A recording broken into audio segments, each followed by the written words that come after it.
Waalaikumsalam. Bismillahirrahmanirrahim.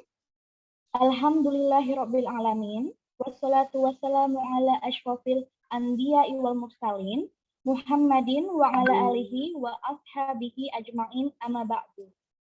Yang kami hormati Ketua Yayasan Tarbiyah Sunnah Ya Bunaya Islamic School, Bapak Muhammad Doni Agusta SEMM, beserta jajarannya, dan yang kami hormati Ustadz Nur Fitri Hadi MA, dan yang kami hormati kepada para wali siswa TK dan SD Ya Bunaya Islamic School. Alhamdulillah senantiasa kita panjatkan kepada Allah Subhanahu wa Ta'ala karena telah memberikan limpahan rahmat, kesehatan, keselamatan, dan karunia-Nya kepada kita, sehingga kita bisa berkumpul pada hari ini secara online dengan selamat dan sehat walafiat. Sholawat dan salam marilah senantiasa kita sanjungkan kepada junjungan kita Nabi besar, yaitu Nabi Muhammad SAW, yang senantiasa kita tunggu syafaatnya hingga hari akhir nanti. Sebelumnya, Umi Eli ucapkan terima kasih wa jazakumullahu khairan kepada Bapak atau Ibu wali siswa yang dengan tulus ikhlas telah menyempatkan diri untuk bergabung mengikuti undangan parenting online pada hari ini dalam rangka kegiatan program parenting anak dengan tema Kiat Mencetak Anak Soleh Part 2 atau bagian 2. Baiklah, untuk mempersingkat waktu, ada baiknya kita mulai saja acara hari ini dengan melafazkan bacaan basmalah. Bismillah.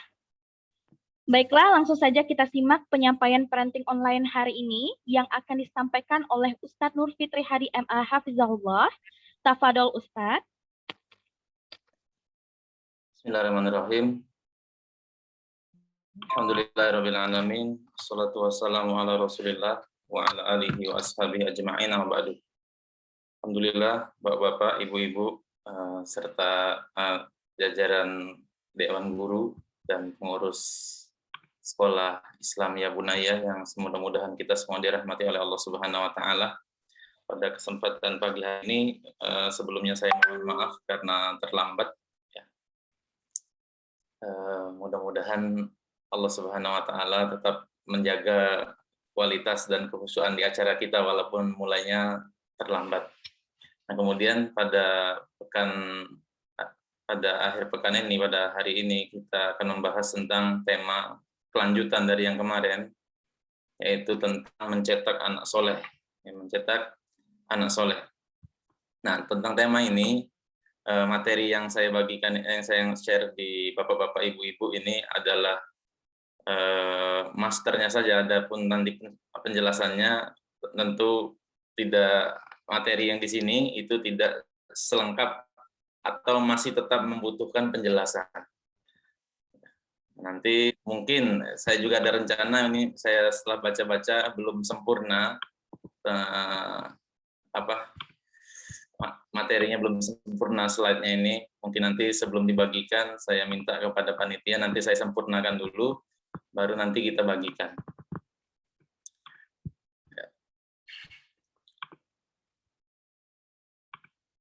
Ya, di halaman pertama dijelaskan tentang mendidik. Ini poin inti dari pendidikan anak. Ya, inti dari pendidikan anak adalah kita itu sebenarnya bapak-bapak, ibu-ibu, ini sederhananya tuh seperti ini mendidik anak itu. Karena kalau kita memulai dari satu yang rumit, itu nanti bahkan bisa jadi sulit untuk diterima. Tapi intinya mendidik anak itu ada 2 poin yang perlu kita tekankan, yaitu membentuk kebiasaan dan meninggalkan kenangan. Itu saja intinya sebenarnya. Nah, cuman membentuk kebiasaan ini karena anak ini ibarat kertas kosong. Nah, kebiasaannya ini yang baik-baik perlu banyak kita tulis di kertas tersebut. Kemudian juga ini kertas kosong, perlu semakin banyak kita tulis kenangan-kenangan di memori dia. Nah, sehingga diharapkan semakin banyak pengalaman dia, semakin banyak kenangan dia, semakin banyak kebiasaan-kebiasaan baik yang dia tabung sejak kecil, itu melahirkan sifat-sifat yang positif, kemudian emosi yang positif, juga akhlak-akhlak yang baik. Ya. Jadi anak itu perlu diberikan experience. Kadang-kadang experience itu berbeda experience anak-anak itu dengan kita. Nah, sebagian orang tua itu membayangkan untuk mencari kenangan, mencari pengalaman untuk anak-anak, itu sekalian dengan pengalaman dia.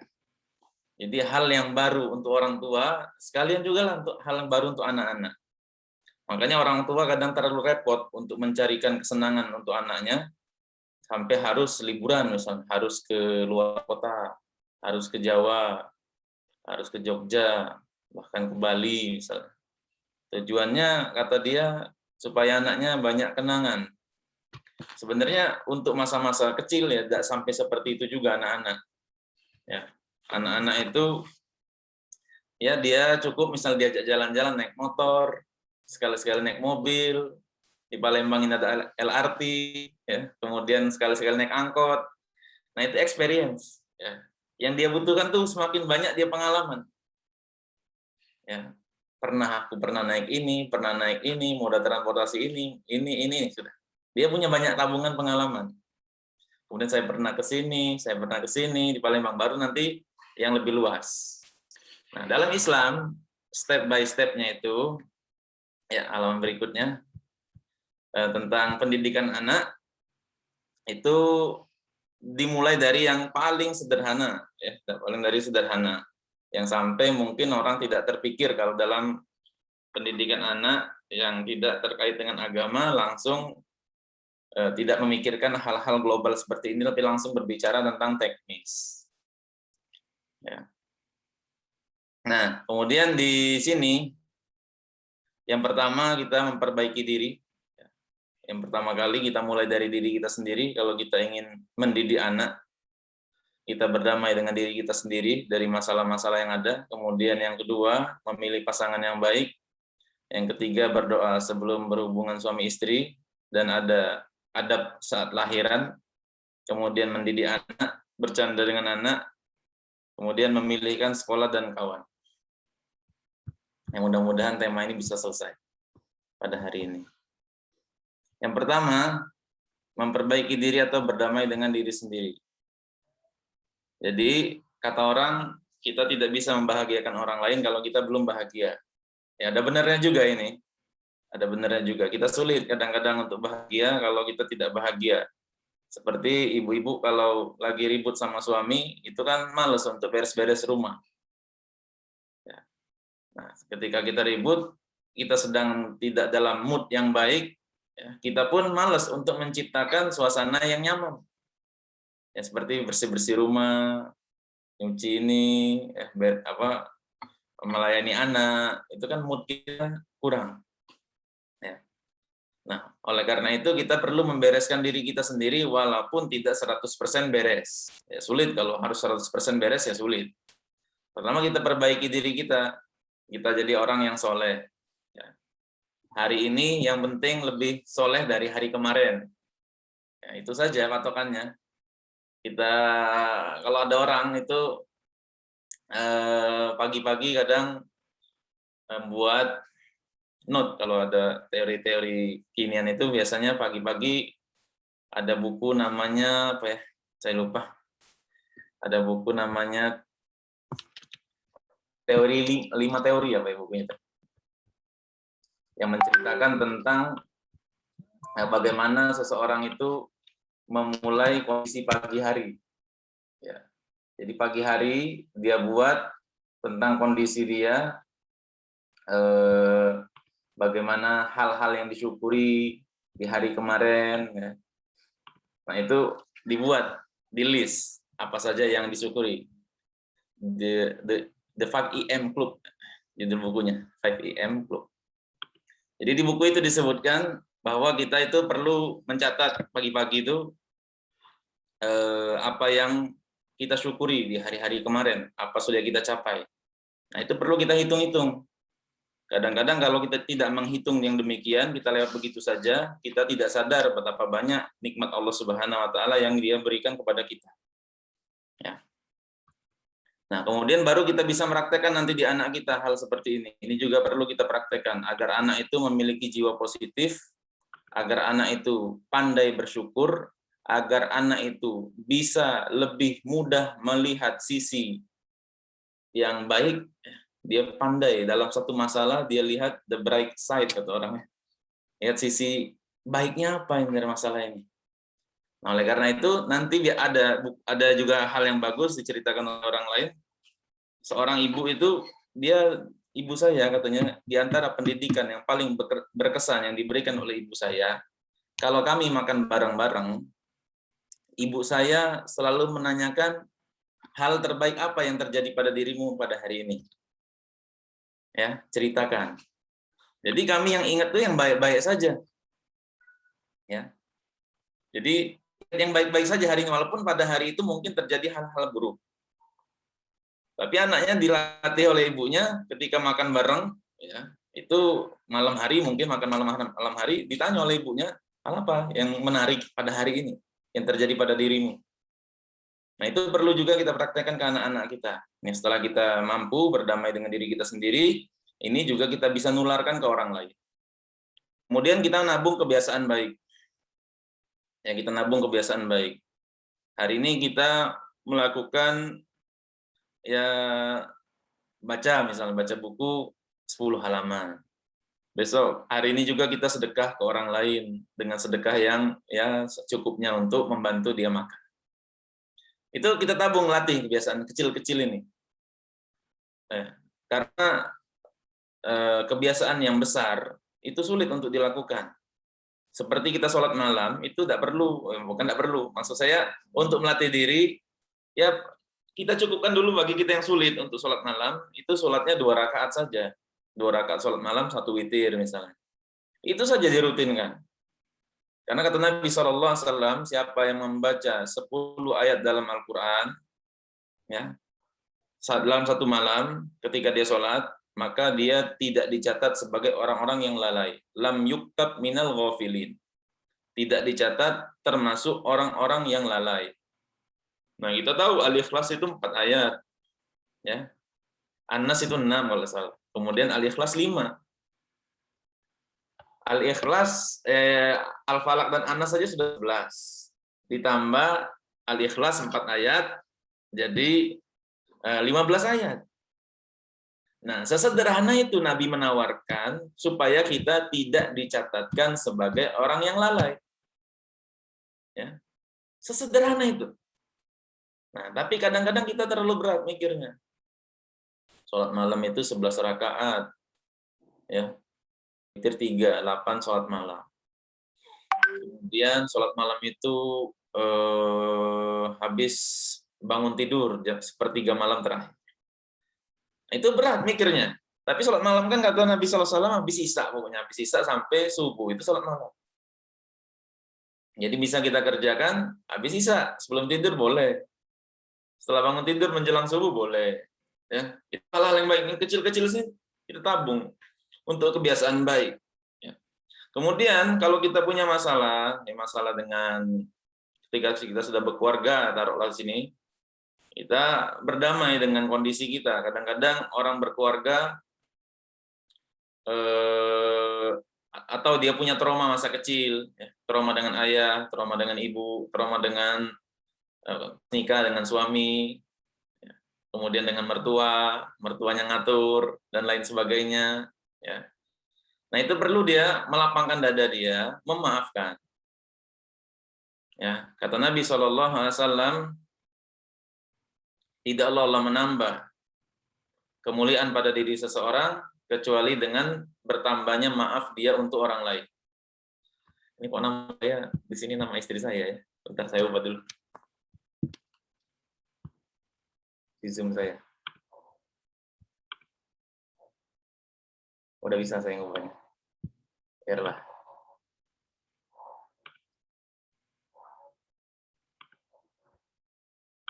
Mana ngubahnya? Sudah. Nggak apa ya, nama itu habis dipakai orang ini. Jadi mungkin kan di rumah bapak-bapak, ibu-ibu atau ibu-ibu terutama yang mungkin masih serumah dengan mertua, ya kadang-kadang ya metode pendidikan mertua itu beda dengan metode pendidikan kita. Mertua itu kondisinya lebih santai, kemudian dia juga karena anaknya sudah nikah semua, Kemudian dia cara didik anaknya beda dengan kita, makannya beda, pola asuhnya beda. Nah, sehingga kita merasa, oh ini kan anak saya. Ya, memang paling aman itu tinggal terpisah. Kata Nabi, kata Allah Subhanahu wa taala bagi para suami, askinuhunna min haitsu sakantum min wujdikum. Berilah tempat tinggal istri-istri kalian yang menurut kadar kemampuan kalian. Jadi di antara haknya istri itu mendapatkan tempat tinggal. Ya, mendapatkan tempat tinggal dari suami itu haknya istri.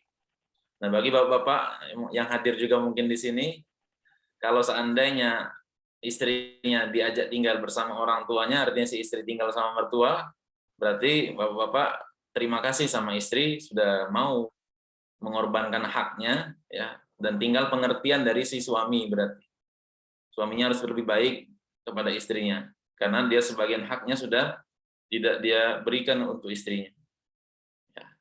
Nah, setelah tahu ini juga jangan terlalu nuntut, didiskusikan tetap. Kalau seandainya pengen terpisah dari mertua, ya tetap didiskusikan jalan yang terbaik.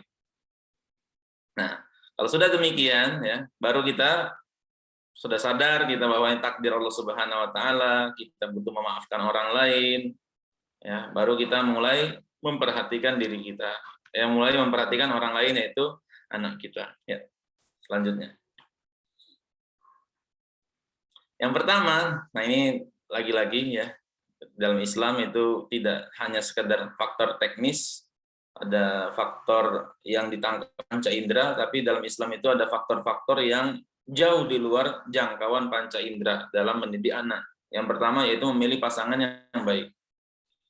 Nabi Shallallahu Alaihi Wasallam beliau mengatakan, pilihlah di mana tempat kalian meletakkan benih kalian. Saya cari dulu hadisnya.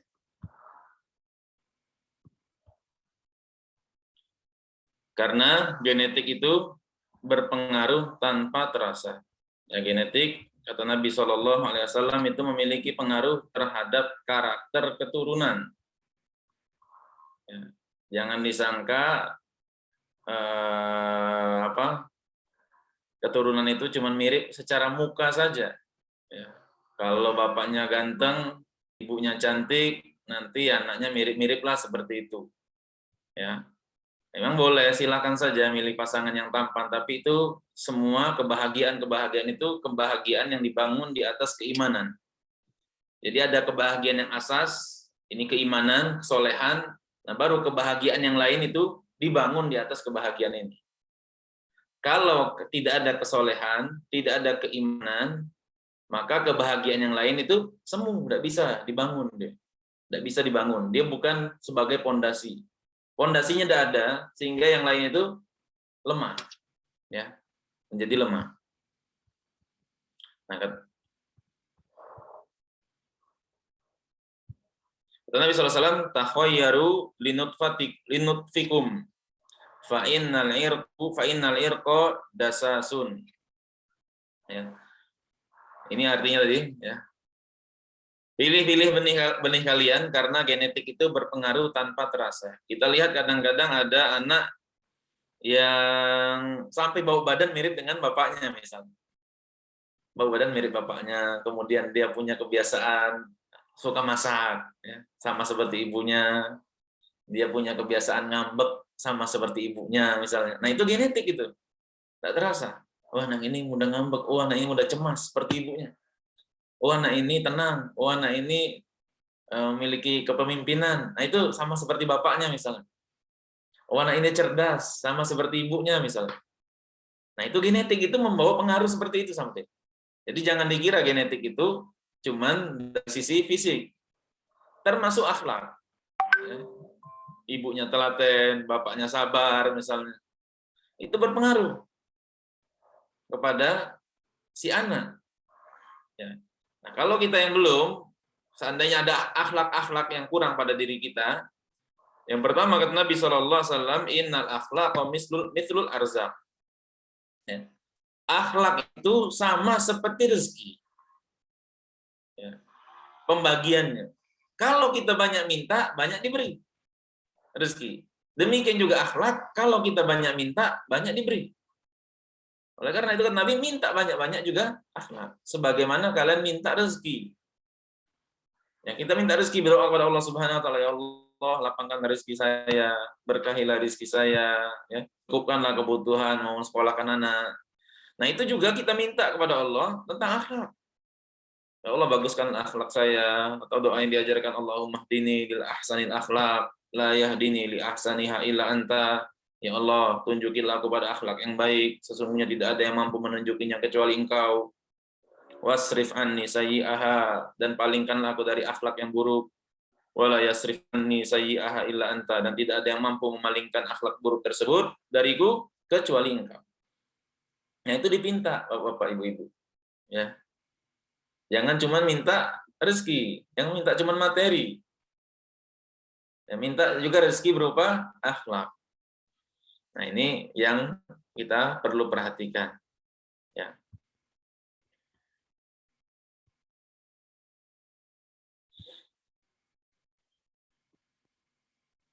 Jadi kesolehan anak ya sebagaimana di surat Al-Kahfi, ada Nabi Musa sama Nabi Khidir.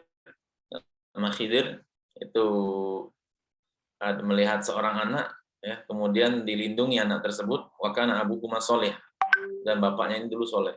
Disebutkan dalam tafsir Ibnu Katsir, bapaknya soleh itu bukan bapaknya langsung, bapaknya 7 turunan di atas dia. Jadi bapak dia sampai 7 ke atas. Nah, itu yang kakek yang paling atas itu yang soleh.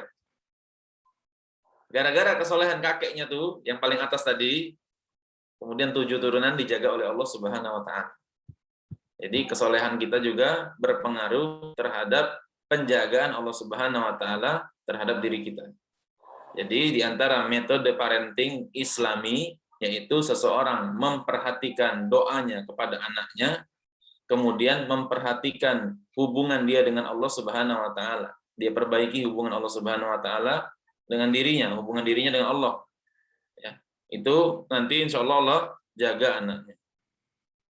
Ya, selanjutnya. Kemudian berdoa sebelum hubungan suami istri, ini juga perkara yang belum masuk ke teknis. Ya, masih hal-hal yang perlu kita perhatikan. Ya. Kata Nabi SAW, jika kalian datang ingin berhubungan intim dengan istrinya, lalu ia membaca doa, Bismillah, Allahumma janibna syaitana wa janibis syaitana ma razaqtana. Ya Allah, jauhkanlah setan dari kami dan jauhkanlah setan dari apa yang Engkau akan rizkikan pada kami. Kemudian jika Allah menakdirkan lahirnya anak dari hubungan intim tersebut, maka setan tidak bisa mencelakakan anak tersebut selamanya. Ya. Nah, maksud dari lam yadurruhu, masyarakat lam yadurruhu, setan tidak memudaratkannya. Artinya setan tidak mampu menguasainya. Kemudian pendapat yang lain mengatakan setan tidak bisa memudaratkan fisik anak, badannya. Kemudian setan juga tidak mampu membahayakan agamanya sampai dia murtad. Ya. Kalau seseorang, orang tua mendidik ketika berhubungan membaca doa ini, insya Allah si anak tidak sampai murtad. Bahkan para ulama mengatakan di antara penyebab anak, kadang-kadang anak yang kesurupan di antaranya adalah pengaruh ketika orang tuanya berhubungan suami istri tidak baca doa. Ya, sampai seperti itu. Ya. Kemudian selanjutnya. Kemudian adab setelah lahiran. Ya, adab setelah lahiran, yang pertama kita azan atau iqomat. Ini memang ulama beda pendapat tentang mengazankan atau mengiqomatkan anak. Ini beda pendapat. Ada yang melemahkan pendapat ini, ada yang menguatkan pendapat ini. Ya, sebagian ulama menguatkan pendapat ini, menganjurkan untuk anak-anak yang baru lahir diazankan. Dan diazankan itu bukan teriak-teriak ya, di telinga si anak, tapi dibisikkan di telinganya. Seperti Imam An-Nawawi yang mazhabnya Syafi'i, ya, Imam An-Nawawi kita tahu tokoh besarnya mazhab Syafi'i. Beliau mengatakan qala jama'atu min ashabina, yaitu maksudnya sekelompok ashabina, sahabat-sahabat kami dari kalangan ulama Syafi'iyah, yastahibbu ayyu'adzina fi udhunihi al-yumna. Menganjurkan untuk mengazankan si anak di telinga kanan. Wa yuqimu fi udhunihi al-yusra, dan mengqomatkan di telinga kiri. Ya. Al-Imam Ibnu Qayyim rahimahullah mengatakan wasiru ta'dzin wallahu a'lam, rahasia dari azan ini adalah ayyakuna awwalu ma yaqra'u sam'ul insani kalimatuhu al-mutadamminatu ali kibriya'i rabbi wa 'azimatihi. Ya. Hikmahnya kata Al-Imam Ibnu Qayyim rahimahullah, agar supaya yang pertama kali mengetuk telinga si anak adalah kalimat-kalimat ini, kalimat yang mengandung tentang kebesaran dan keagungan Allah Subhanahu wa taala. Ya, dan juga syahadat Islam. Syiar-syiar Islam yang lain, ya. Nah, jadi ketika dia masuk ke dunia, dia mendengar yang demikian ini kata Imam Ibnu Qayyim. Sebagaimana ketika dia hendak meninggal juga ditalkinkan dengan kalimat la ilaha illallah. Ini yang pertama, ya. Jadi silahkan kalau seandainya mau azankan atau berpendapat ini azan ini hadisnya dhaif, ya juga tidak masalah. Tapi selanjutnya ada lagi perhatian pendidikan anak yang lain. Kemudian di tahnik. Tahnik ini pada asalnya kurma. Ya, kurma itu kurma yang sudah lembut, ya. Kurma jangan sama yang ada kulitnya, itu kurma yang lembut ditempelkan di langit-langit si anak. Ya, kurma yang lembut itu ditempelkan di langit-langit si anak. Ini awalnya. Kalau tidak ada, para ulama mengatakan boleh madu. Ya, sesuatu yang manis lah pokoknya. Itu ditahnikkan. Allah alam kalau dari sisi kesehatannya saya tidak mengetahui karena tidak mendalami juga dari sisi kesehatan. Kemudian memberi nama dan mengakikahi. Memberi nama ini boleh di hari pertama boleh. Ya, Nabi SAW pernah memberi nama di hari pertama. Dan memberi nama dengan nama-nama yang baik. Yang beri nama itu dengan nama-nama yang baik, nama-nama yang ada unsur ta'bidnya, misalnya Abdullah, yang ada unsur-unsur seperti itu. Kemudian nama para nabi, sebagaimana kata Nabi SAW, innakum tad'una yaumal qiyamati bi asma'ikum wa asma'i abaikum fa ahsanu asma'akum.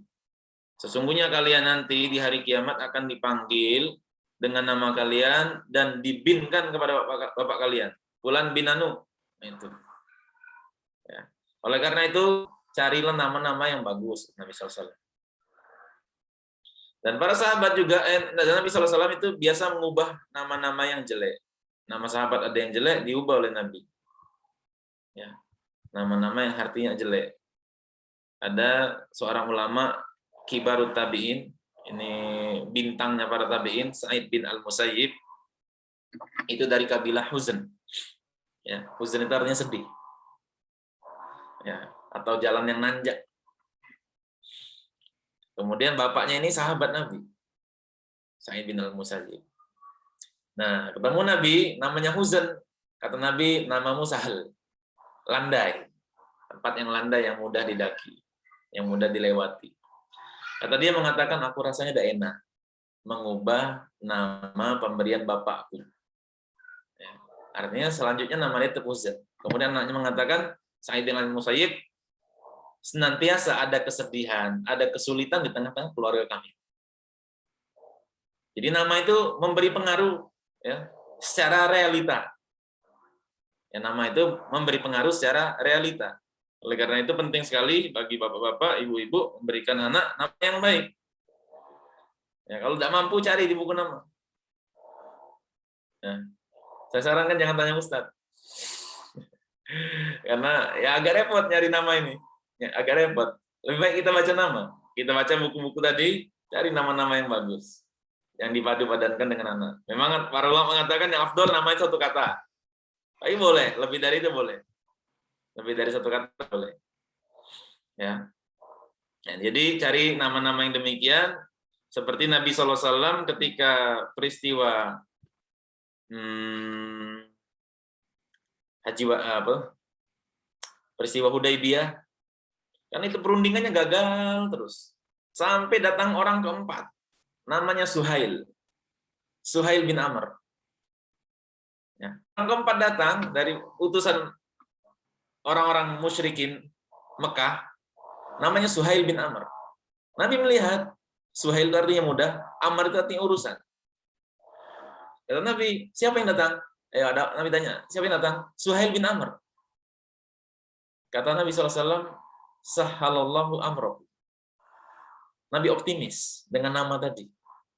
Nah, mudah-mudahan Allah Subhanahu Wa Taala memudahkan urusan kalian. Akhirnya deal terjadi, ya terjadi deal kesepakatan perjanjian Hudaybiyah.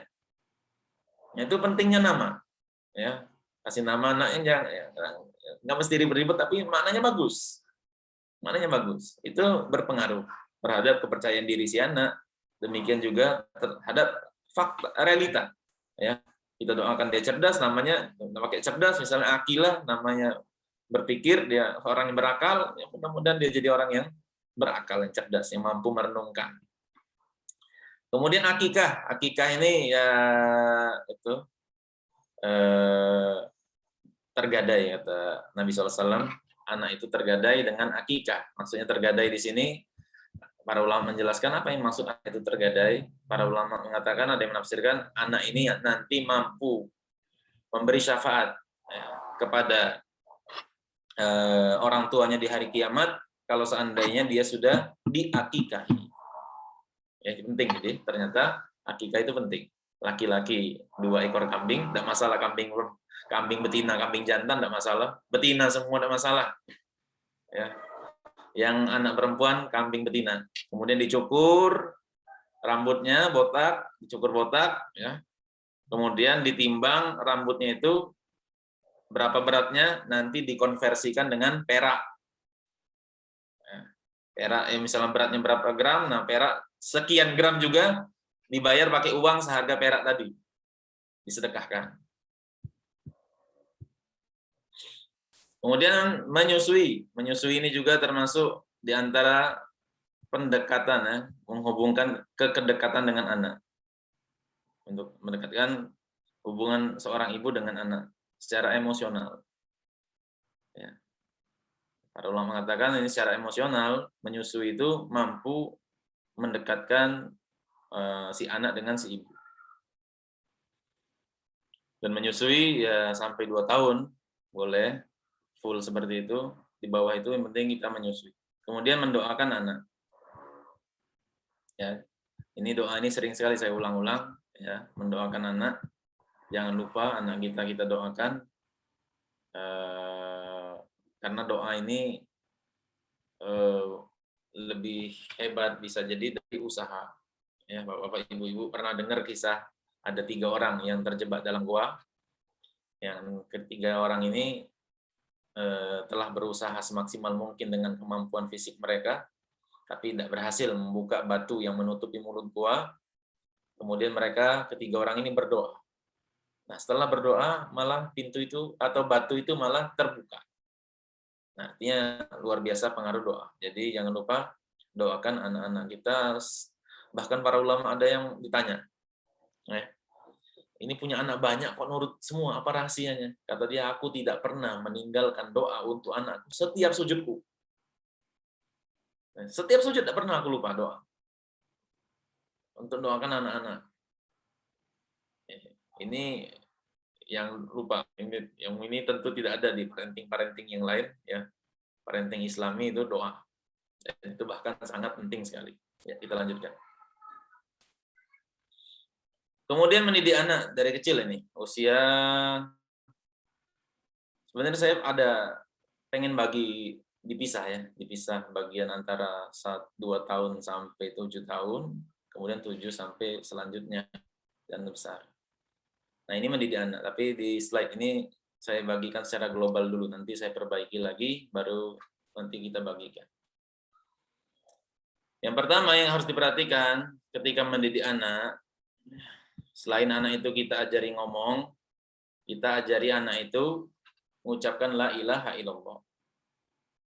dari Abdullah bin Abbas radhiyallahu anhuma anin Nabi sallallahu alaihi wasallam, Nabi mengatakan, "Iftahu ala sibyanikum awwala kalimatin la ilaha illallah."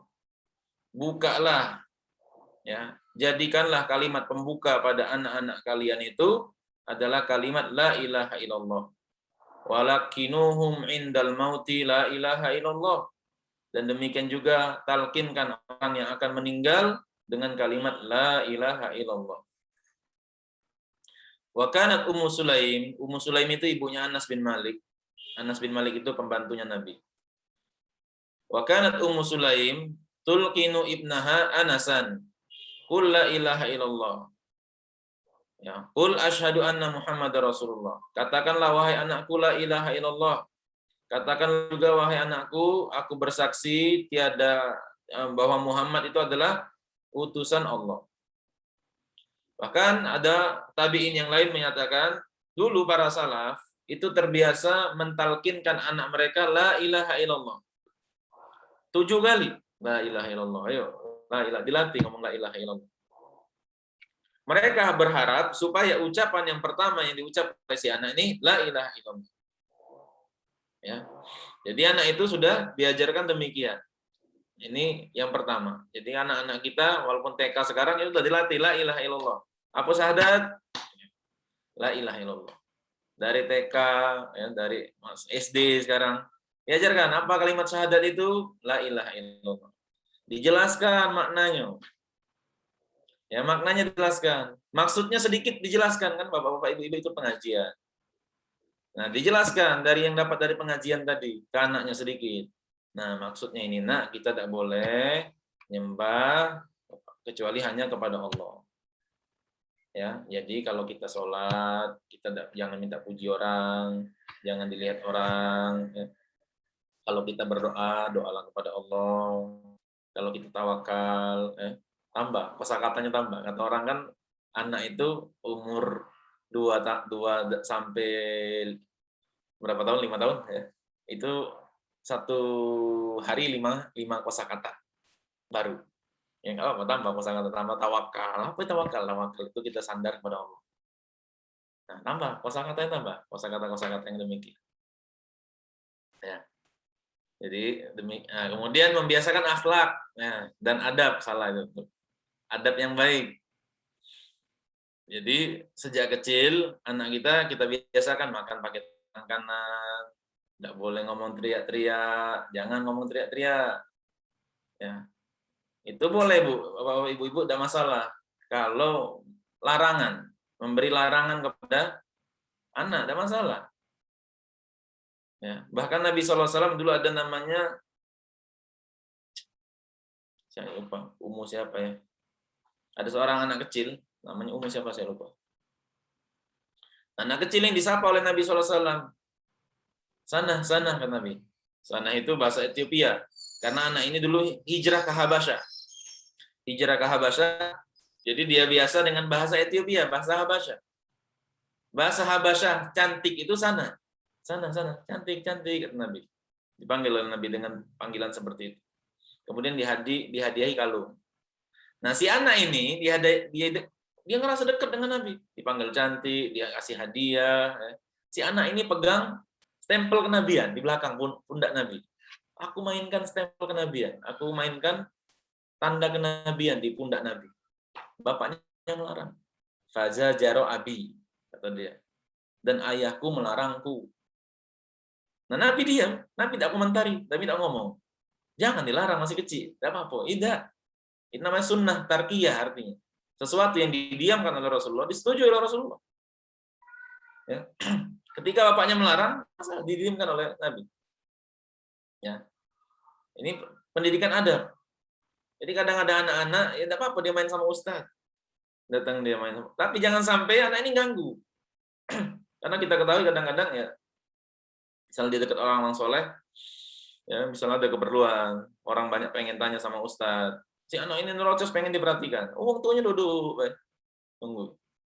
Ya. Jangan dilarang tuh. Ya. Nah, ini adab diantaranya pada Rasulullah SAW dan orang-orang yang lain. Ya. Diajarkan adab oleh para sahabat. Kemudian ini kesan para sahabat, pendidikan yang mereka yang mereka nyam ketika masih kecil. Ali bin Husain bin Ali bin Abi Thalib, ya. Masih yang tadi. Ali bin Husain bin Ali bin Abi Thalib rahimahullah mengatakan, kami diceritakan tentang peperangan Rasulullah dan sirah beliau sama seperti intensnya ini, cerita tersebut sama seperti kami diajari surat dari Al-Qur'an. Ya. Karena ini pendidikan karakter dari cerita Nabi SAW, cerita peperangan beliau, cerita kisah kehidupan beliau. Itu pendidikan karakter. Ya. Dan anak-anak 1 sampai 7 tahun itu sangat membutuhkan pendidikan karakter. Ya, anak-anak di usia-usia seperti ini butuh sekali, bahkan mereka sangat butuh dan perlu diisi. Dan yang lebih tepat pendidikan karakter di usia-usia seperti ini. Makanya kita lihat para sahabat itu 15 tahun ikut jihad. Ya, kita kadang nebak-nebak seperti apa pendidikan mereka ini. Kok bisa usia 15 tahun itu berani masuk medan perang? Ya. Karena mereka diajari pendidikan karakter sejak kecil. Oleh Ismail bin Muhammad bin Sa'ad bin Abi Waqqas, cucunya Sa'ad bin Abi Waqqas. Dia mengatakan, ayahku mengajarkanku peperangan Rasulullah dan dia sering mengulang-ulangnya. Lalu ia mengatakan, ayahku mengatakan, anakku, ini adalah warisan kebanggaan nenek moyang kita, nenek moyang kalian. Jangan kalian lalai menceritakannya. Ya, jadi bapak-bapak, ibu-ibu, ceritakan anak-anaknya. Dengan cerita-cerita Nabi, kan banyak buku-buku sederhana tentang kisah Nabi, ada gambar-gambarnya bagus-bagusnya, sederhana, yang tidak melanggar syariat. Banyak buku-buku seperti itu. Ceritakan. Ada buku-buku cerita yang tentang muatan-muatan akhlak yang baik, ceritakan. Karena di usia-usia seperti ini, mereka itu butuh asupan yang seperti ini, karakter. Nah, kemudian berikutnya. Nah, Imam Malik juga mengatakan dulu para salaf mengajarkan anak-anak mereka mencintai Abu Bakar, cinta Umar. Seperti mereka mengajarkan anak-anak itu surat Al-Quran. Diberikan keterkaitan dengan orang-orang soleh. Ya, diberikan rasa terkait hati mereka dengan orang soleh, cinta dengan orang soleh, keteladanan. Jadi di usia seperti ini, para sahabat itu tidak diajarkan calistu. Ya, usia 1-7 itu udah calistu mereka. Tapi diajarkan karakter. Ya, diajarkan pendidikan karakter di usia-usia seperti itu. Bagaimana sopan, bagaimana menghormati orang lain, bagaimana diam, bagaimana ngomong tidak tinggi, bagaimana dia kasihan dengan orang lain, dengan saudaranya, memberi orang. Kita lewat misalnya di tempat-tempat ada orang minta dikasih. Pendidikan seperti itu, empati. Ya, pendidikan yang sifatnya emosional. Ya. Nah, kita kan calistung ya di usia seperti ini, sehingga emosinya kurang. Ketika dia besar, secara akademik dia bagus, tapi empatinya kurang. Ya. Makanya mungkin di antara orang tuh bisa di masa pandemi seperti ini bisa korupsi. Ya, itu di antara empati orang itu kurang. Secara akademik bagus dia mungkin.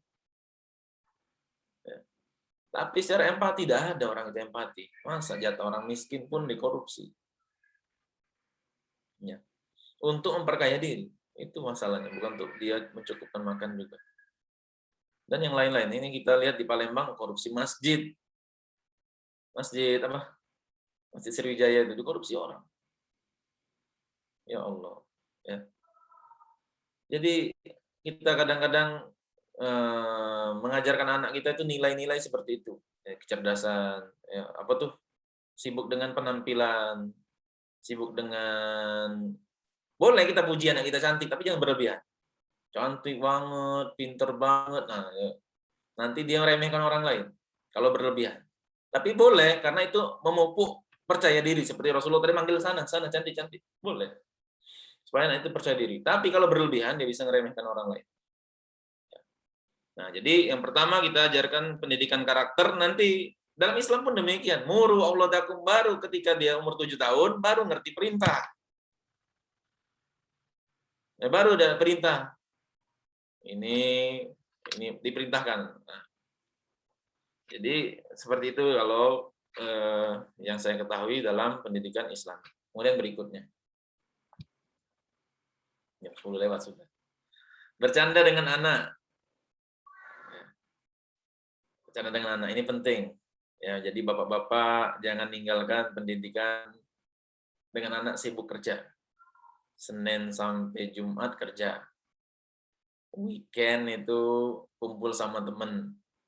Mancing lah, sunmori lah, macam-macam. Ya, saatnya dengan anak.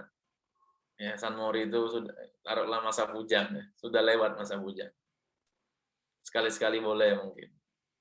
Tapi kalau tiap minggu sunmori karena sibuk kerja, kemudian anaknya lewat, ya, ada pengajian hari Ahad pun lewat, itu salah namanya.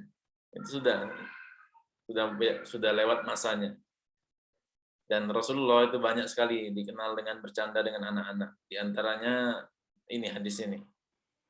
Ya, Rasulullah SAW bercanda dengan anak-anak.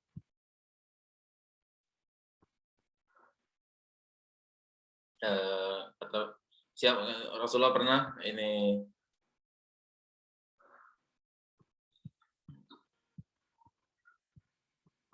apa dari Abdullah bin Abbas kalau salah di sini. Dari Abdullah bin Abbas dia mengatakan Wa'an Abdullah bin Al-Harith qala kana Rasulullah sallallahu alaihi wasallam yasifu Abdullah bin Abba wa Abdullah wa Ubaidullah wa katsiran min Bani Abbas. Ya. Dari Abdullah bin Harith dia mengatakan bahwa Abdullah dan Ubaidullah dan anak keturunan Abbas itu banyak menceritakan tentang kondisi Rasulullah. Ya. Rasulullah berkata pada anak-anak ini, man sabaqa ilayya falahu kadza wa kadza. Siapa di antara kalian ini yang duluan datang padaku di sini, maka dia dapat hadiah. Nabi, dapat ini. Oh, anak-anaknya langsung semangat, anak-anak kecil ini langsung lari-lari, saling berlomba siapa yang duluan menuju Rasulullah SAW. Fayastabiquna ilaihi fayaqa'u ala dhahrihi wa sadri. Sampai anak-anak ini manjati pundak-pundak Rasulullah dan naik di dada beliau. Fayuqabbiluhum wa yaltamizuhum. Ya, kemudian Rasulullah ciumi anak-anak ini dan Rasulullah ajak bercanda, Rasulullah peluk. Ya, ini menunjukkan bagaimana interaksi Rasulullah SAW dengan anak-anak. Jadi kita pun bapak dengan anak-anak itu banyak-banyak yang demikian. Anaknya dipeluk, dicium, diajak main, diajak bercanda. Ini akan menimbulkan kenangan untuk anak-anak. Ya, berikutnya.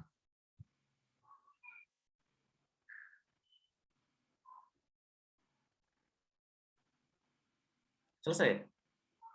Selesai. Oh, selesai. Iya, Oh iya ya. Oke. Baiklah, jazakallahu khairan Ustadz atas penyampaian ilmunya mengenai kajian parenting anak yang berjudul Kiat Mencetak Anak Soleh Part 2, yaitu bagian 2. Baiklah, sesi selanjutnya yaitu sesi tanya jawab. Kami persilahkan kepada wali siswa yang ingin bertanya atau masih ada yang kurang jelas dan mungkin yang mau sharing mengenai Ananda, kami persilahkan untuk menekan tombol raise hand yang tersedia pada aplikasi Zoom atau pertanyaan dapat diajukan ke nomor WA 0823 71200 400.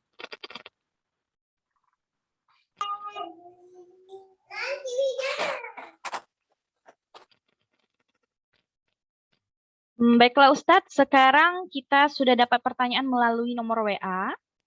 Sambil menunggu wali siswa yang ingin bertanya secara langsung pada Zoom ya, kita jawab pertanyaan yang telah diajukan pada nomor WA ini terlebih dahulu ya Ustadz.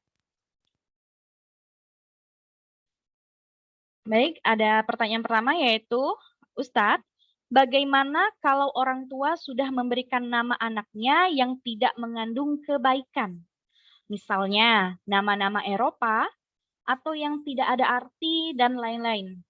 Apakah perlu diganti atau bagaimana Ustadz? Baik Ustadz, tafadhol Ustadz.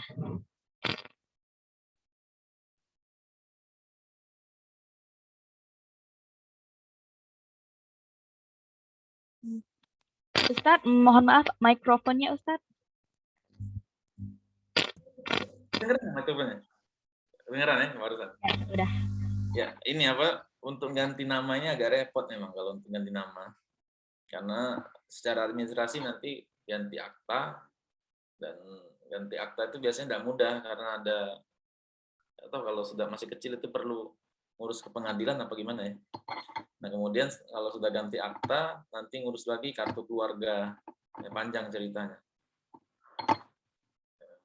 Kalau memudahkan untuk dan memungkinkan tidak berdampak psikologis pada anak, ya boleh saja mungkin diganti. Tapi kalau sampai ada dampak secara psikologis, teman-teman dia sudah manggil ini semua, ya kakek neneknya, saudaranya, sepupu-sepupunya sudah manggil ini semua, ya itu ya sudah, apa boleh buat, ya, tinggal kita maksimalkan pendidikan terhadap anak. Makanya para ulama mengatakan min ismikum araftu abaka, min ismika araftu abaka, ya dari namamu aku tahu siapa bapakmu, ya. Jadi kalau namanya Eropa, nama pemain bola, oh berarti bapaknya senang bola, ya itu. Kalau nama anak ketiganya beda, oh berarti bapaknya pas punya anak 3 sudah hijrah, ya. Itu biasanya kan seperti itu. Jadi kalau sampai menyulitkan kondisinya, berdampak psikologis terhadap anak juga, ya nanti repot, malah lebih baik ya tidak perlu sampai ganti nama. Allah. Baiklah, jazakallahu khairan Ustaz. Semoga yang bertanya dapat memahaminya ya. Baik, langsung saja kita ke pertanyaan kedua Ustaz. Bismillah, Assalamualaikum Ustaz. Mau tanya, anak ini aktif. Kalau saya lihat mau belajar. Tapi masalahnya anak ini ingin mengikuti kemauannya dulu. Seperti main dan lain-lain. Setelah kita ikutin kemauannya, kadang si anak ini bilang ngantuk, mau tidur dulu. Kadang orang tua juga kasihan lihat anaknya kalau sudah bilang begitu. Sehingga orang tua susah mau mengatur jadwal anak ini. Harapan orang tua ingin anaknya mengikuti aturan orang tua. Tapi keinginan anak juga perlu kita dengar ya Ustadz. Gimana cara mengatur jadwal anak agar rutin bisa murojaah setiap hari? Mengulangi pelajaran di sekolah seperti hafalan doa-doa. Apa yang harus orang tua lakukan agar terjalin kerjasama yang baik antara anak dan orang tua? Ya. Sudah sekolah ya anaknya. Pertama, anak-anak itu perlu kita definisikan dulu, karena kadang-kadang yang dimaksud oleh anak belajar itu beda dengan definisi belajarnya kita. Yang dimaksud oleh dia bermain itu berbeda dengan definisi menurut kita bermain. Yang dimaksud oleh si anak menggambar itu berbeda dengan definisi menggambar yang kita pahami. Nah, itu dulu kita sepakat. Maksud kamu gambar apa? Nah, hanya seperti itu. Maksudnya bermain gimana? Sampai jam berapa? Nah, dibuat komitmen seperti itu, disepakati itu supaya satu frekuensi dulu sama anak. Satu frekuensi. Kalau anaknya masih kecil, disamakan frekuensi. Gambar itu apa maksudnya? Ini. Jadi anak-anak ini sering kita tanya, ya, antara metode pendidikan terhadap anak itu tanya. Setelah ini apa? Nah, ini main. Setelah ini apa? Nah, itu. Ada pertanyaan. Jadi dia merangsang dia untuk berpikir. Di antaranya seperti itu. Nah, demikian juga anak. Setelah dia komitmen tadi, di awal dibuat komitmen dulu. Nanti setelah ini, ya, setelah main, kamu belajar. Ya, atau kita sudah belajar, main dulu. Janji ya, ini belajar ya, habis main ya. Janji, kata dia. Nah, nanti setelah dia main, kita ingatkan komitmen itu. Kita ingatkan komitmen itu, kita ngomong, harus tepat janji, anak yang soleh, anak muslim. Ya, kalau nggak tepat janji itu termasuk akhlak yang buruk. Nah, kita nggak boleh punya akhlak yang buruk. Ya. Nah, misalnya dia mau juga, sudah. Seandainya besok-besok, kalau kamu nggak mau, ini berarti besok nggak boleh.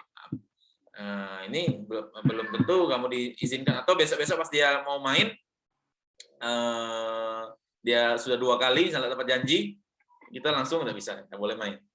Kan kemarin sudah ada dapat janji, sekarang gantian Umi yang diturutin. Ya. Kan kemarin kamu sudah 2 kali turut oleh Umi, sekarang kamu sekali ini turut Umi. Nah, dibujuk seperti itu. Nah, kalau sampai pertama Datuk usia-usia 6 tahun, 7 tahun, memang sebenarnya anak itu usia 6 tahun itu udah bisa dia diprogram belajar secara terstruktur. Ya. Secara terstruktur. Misalnya nanti jam sekian ngapal, wah itu sulit. Kecuali saat dia kumpul. Misalnya habis maghrib, kita habis maghrib. Kan masa pandemi ini sholatnya di rumah misalnya. Nah, itu diakali. Habis pandemi ini ngumpul nanti. Habis maghrib baca Iqra. Ini ulang hafalan. Itu di waktu-waktu seperti itu. Kalau dikhususkan waktu misalnya di waktu bermain dia kita pakai untuk belajar, itu yang sulit. Tapi tadi dia kali habis sholat, kumpul sama adik-adiknya, sama siapa, sama ibunya. Nah saat itulah dipakai untuk waktu belajar di antaranya. Allahu a'lam. Jazakallahu khairan Ustaz. Semoga yang bertanya dapat memahaminya ya. Baik, kami persilahkan kepada wali siswa yang masih ingin bertanya atau yang mau sharing tentang Ananda atau tentang hukum-hukum yang berkaitan dengan anak. Boleh langsung ditanyakan melalui direct message di kolom chat ini atau bisa menekan tombol raise hand pada aplikasi Zoom ini. Masih kami tunggu untuk yang mau bertanya secara langsung. Baik Ustadz, ini ada pertanyaan lagi melalui WA. Langsung saja Ustadz ya, saya bacakan. Assalamualaikum Pak Ustadz, saya pernah ikut seminar parenting. Di sana disampaikan kita tidak boleh mengatakan jangan kepada anak. Katanya itu termasuk kalimat negatif. Apakah pandangan dalam Islam seperti itu, Ustadz? Baik, kepada Ustadz. Ya, dalam itu tidak semua ya. Sebenarnya saya kira ahli parenting tidak sepakat dalam hal itu. Ya, semua tidak kata jangan. Ataupun seandainya orang-orang parenting, secara ilmu parenting mengatakan jangan itu tidak boleh, itu juga tidak dibenarkan dalam Islam. Karena ada ucapan-ucapan jangan seperti Hasan bin Ali bin Abi Thalib itu pernah makan kurma zakat. Nah, itu dilarang oleh Nabi. Dilarang oleh Nabi, disuruh muntahkan. Jangan kata Nabi, jangan. Ada anak kecil makan pakai tangan kanan. Makan pakai tangan kiri. Nabi katakan kul biyaminik. Makan dengan tangan kanan. Yang tadi anak kecil tadi, ya, yang perempuan tadi, bapaknya mengatakan jangan, tetap didiamkan saja oleh Rasulullah. Ya. Luqman mengatakan la tusyrik billah, wahai anakku, yang pertama diajarkan oleh Luqman. Ya bunayya la tusyrik billah. Jangan kau sekutukan Allah. Ya, jadi tidak masalah dalam Islam kata jangan itu tidak masalah. Ya, walaupun mungkin kata orang misalnya tulis, nah ada kata jangan tulis. Nah, itu jadi buat dia bingung kata orang itu. Ya, ketika ini kok ada kata tulis yang nyuruh nulis tapi ada kata jangannya. Enggak apa-apa nanti biasa insyaallah ya. Nanti insyaallah biasa. Berarti jangan itu udah boleh berarti artinya. Enggak masalah. Insyaallah. Baiklah, jazakallahu khairan Ustadz. Semoga yang bertanya dapat paham ya bahwa di dalam Islam kita tidak berkata jangan. Baik Ustadz, gimana ini mau lanjut pertanyaan lagi Ustadz? Boleh kalau masih ada. Ya baik. Pertanyaan selanjutnya yaitu Bismillah, Assalamualaikum. Ustadz, sekarang saya satu rumah dengan mertua. Saat saya melarang atau menjadwalkan anak main HP, mertua malah membela anak dan meminjamkan HP miliknya ke anak saya. Jadi makin ke sini anak pun sering membantah dan kurang sopan kepada saya dan sudah lupa 3 kata ajaib yaitu terima kasih, tolong, dan maaf. Kebetulan kami belum memiliki rumah. Sebelumnya kami ingin ngontrak rumah, tapi suami belum mengizinkan karena suami kerja di luar provinsi. Berapa tahun sekali dipindah provinsi lain. Tolong sarannya Ustadz, bagaimana sebaiknya saya harus bersikap kepada mertua dan bagaimana baiknya tempat tinggal kami, ngontrak saja atau bertahan satu rumah dengan mertua. Jazakallahu khairan. Wassalamualaikum. Waalaikumsalam. Iya, memang dilema ya. Tinggal sama mertua itu dilema. Walaupun mertua itu baik, luar biasa, tapi tetap pola asuh itu beda. Ya, apa yang kita inginkan itu berbeda dengan apa yang mertua inginkan berdasarkan zaman, berdasarkan pengalaman, berdasarkan latar belakang pendidikan. Ya. Yang lebih memang ini yang pertama tuh mertuanya misalnya sendiri atau tidak ini, atau ibu saja, atau tinggal ibu saja, atau masih ada bapak ibu. Kalau si ibu sajanya agak berat untuk pisah, kasihan memang. Sampai pisah. Ya. Yang jelas kalau saran ya tetap pisah emang. Pendidikan yang baik itu pisah. Kontrak misalnya semampunya, dan istri harus menanggung konsekuensi nanti kalau kontrak. Jadi kita itu sebenarnya ketika kita berlari dari satu masalah, ya, istilahnya kita tuh menutup satu masalah, itu kita pindah ke tempat lain, itu akan ada masalah yang baru pasti. Ya, bisa jadi kita dulu di rumah orang tua itu listrik misalnya bisa sudah aman, jadi fokus nabung. Atau di rumah orang tua dulu ada pembantu misalnya, jadi bisa beres-beres rumah. Nah, itu banyak yang konsekuensi lainnya. Tapi walaupun demikian, ideal memang pisah. Nanti tinggal dibicarakan dengan suami. Dibicarakan dengan suami bagaimana. Kalau seandainya belum ketemu titik temu, nah ini yang perlu kita diskusikan dengan mertua. Dan memang agak sulit untuk berdiskusi dengan mertua, itu agak sulit. Ya. Agak sulit kita atau kita sampaikan kepada orang tua, kita kasih tahu dampak buruknya HP mertua kita. Dampak HP itu teman ya, teman. Jadi anak kecil ini tidak bisa dia memilih teman yang baik. Nah, kemudian HP ini juga bisa membuat dia lambat ngomong, kemudian tidak memiliki ketertarikan untuk belajar. Dan kalau dia tahu dunia luar, misalnya luar kan itu banyak macam-macam dia main. Kemudian misalnya jatuh dia mengalami luka, nah, dapat kosakata baru, dia luka, ada obat merah, ada sakit, macam-macam banyak. Tapi kalau HP tidak punya dia kosakata baru, cuma HP terus. Biasanya nanti anak ini lambat ngomong. Jadi, Ma bilang apa Bu? Ini sebenarnya saya itu kurang mengizinkan. Baiklah, bagaimana cara ngobrol ya? Kurang mengizinkan untuk anak saya pegang HP karena dampak buruknya, ya, apa yang dilihat di HP, kemudian dia lambat ngomong.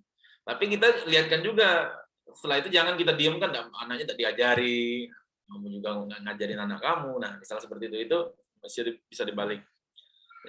Jadi kalau seandainya belum memungkinkan untuk pisah rumah, kita jelaskan baik-baik dengan mertua bahwa kita tidak mengizinkan anak kita main HP. Dan insya Allah mudah-mudahan kita berdoa kepada Allah, ya kita doakan juga sama-sama di sini, mudah-mudahan Allah mudahkan yang mertuanya untuk menerima. Baik Ustadz, jazakallahu khairan Ustadz. Semoga jawaban ini bisa dipahami ya untuk bagi yang bertanya.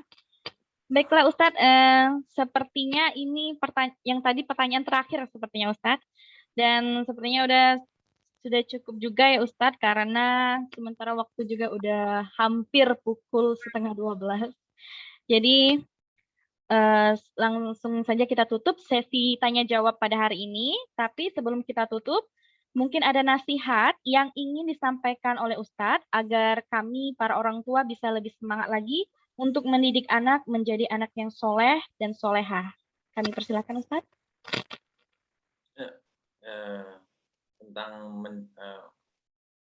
Saya nasihatkan diri saya sendiri dan Bapak Ibu sekalian, karena saya juga punya anak yang masih di usia sekolah ya. Jadi memang dunia parenting ini adalah dunia baru bagi kita orang tua ya. Jadi karena dunia baru ini kita perlu banyak belajar. Kadang-kadang apa yang kita pelajari itu memang kadang-kadang dari sisi realita itu berbeda dengan banyakkan orang. Ya, seperti saya misalnya, anak saya yang paling tua baru masuk TK. Ya, karena saya udah ngajarin yang lain-lain, saya ajari cerita, saya ajari macam-macam, dia agak tertinggal karena beda metode pendidikan di rumah dengan yang lain. Ya mungkin kita kadang-kadang minder, tapi kita tetap punya prinsip ya. Ketika didik anak, ini benar, ini sesuai dengan perkembangan psikologi anak. Di anak itu punya otak limbik ya, otak limbik itu otak yang pertama kali berkembang bagi si anak, dan itu adalah untuk respon perasaan. Artinya memang itulah yang layak untuk dididik anak ini pertama kali. Ya sudah, kita sesuai dengan ilmu pengetahuan kita mendapat petunjuk kepada Allah Subhanahu wa taala, walaupun ini menyelisihi kondisi masyarakat, sudah kita tetap percaya diri dengan apa yang kita pegang. Nah, kemudian di zaman sekarang ini HP itu diwaspadai Bapak-bapak, Ibu-ibu. Jangan sampai anak kita itu masih kecil sudah pegang iPad, pegang HP, bahkan jadi kebiasaan dia, jadi teman harian dia, itu bahaya. Itu yang perlu kita waspadai. Lebih baik kita bacakan buku, ya. Ajak main, luangkan waktu untuk main sama anak-anak, sama bapak-bapak. Ya. Ajak main, luangkan waktu. Walaupun kita cuma nunggu, kita tungguin dia main. Itu luangkan waktu. Saya kira itu saja yang mungkin yang bisa saya sampaikan. Kalau ada kurang, saya mohon maaf. Saya serahkan kembali kepada moderator. Masya Allah, jazakallahu khairan Ustadz atas nasihatnya. Semoga dapat menjadi tambahan ilmu untuk mama dan papa agar dapat semangat mendidik anak-anak menjadi anak yang soleh dan solehah. Dan semoga bisa menjadi amal jariyah untuk kita semua. Amin. Alhamdulillah kegiatan hari ini telah selesai, tidak terasa lebih dari 60 menit ya. Kita telah mengikuti kajian parenting hari ini. Dan Umi Ali ucapkan terima kasih wa jazakumullahu khairan kepada pemateri dan semua tamu undangan yang telah bergabung. Dan sekali lagi Umi infokan kepada wali siswa yang telah bergabung agar dapat mengisi daftar hadir pada link yang telah kita sediakan di kolom chat Zoom kita ya. Dan mungkin juga dapat mengusulkan tema kajian kita untuk pertemuan selanjutnya. Dan satu lagi, materi kita pada hari ini akan di-share setelah selesai diedit oleh Ustadz Nurfitri Hadi ya. Dan kami mohon maaf juga apabila terdapat kekurangan dan kesalahan karena kesempurnaan hanyalah milik Allah Azza wa Jalla. Insya Allah kegiatan parenting anak ini akan rutin kita laksanakan setiap bulannya dan mungkin pekan depan insya Allah kita akan melaksanakan kajian parenting lagi. Semoga kita selalu sehat dan selalu dalam lindungan Allah. Amin. Wa barakallahu fikum. Dan sampai bertemu lagi di kegiatan parenting online selanjutnya. Akhirul kalam kita tutup dengan doa kafaratul majelis. Subhanakallahumma wa bihamdika asyhadu alla ilaha illa anta astaghfiruka wa atubu ilaik. Wassalamualaikum warahmatullahi wabarakatuh. Waalaikumsalam warahmatullahi wabarakatuh. Terima kasih Ustaz. Sama-sama. Saya mohon izin lihat. Mungkin Ustaz. Jazakallahu khairan.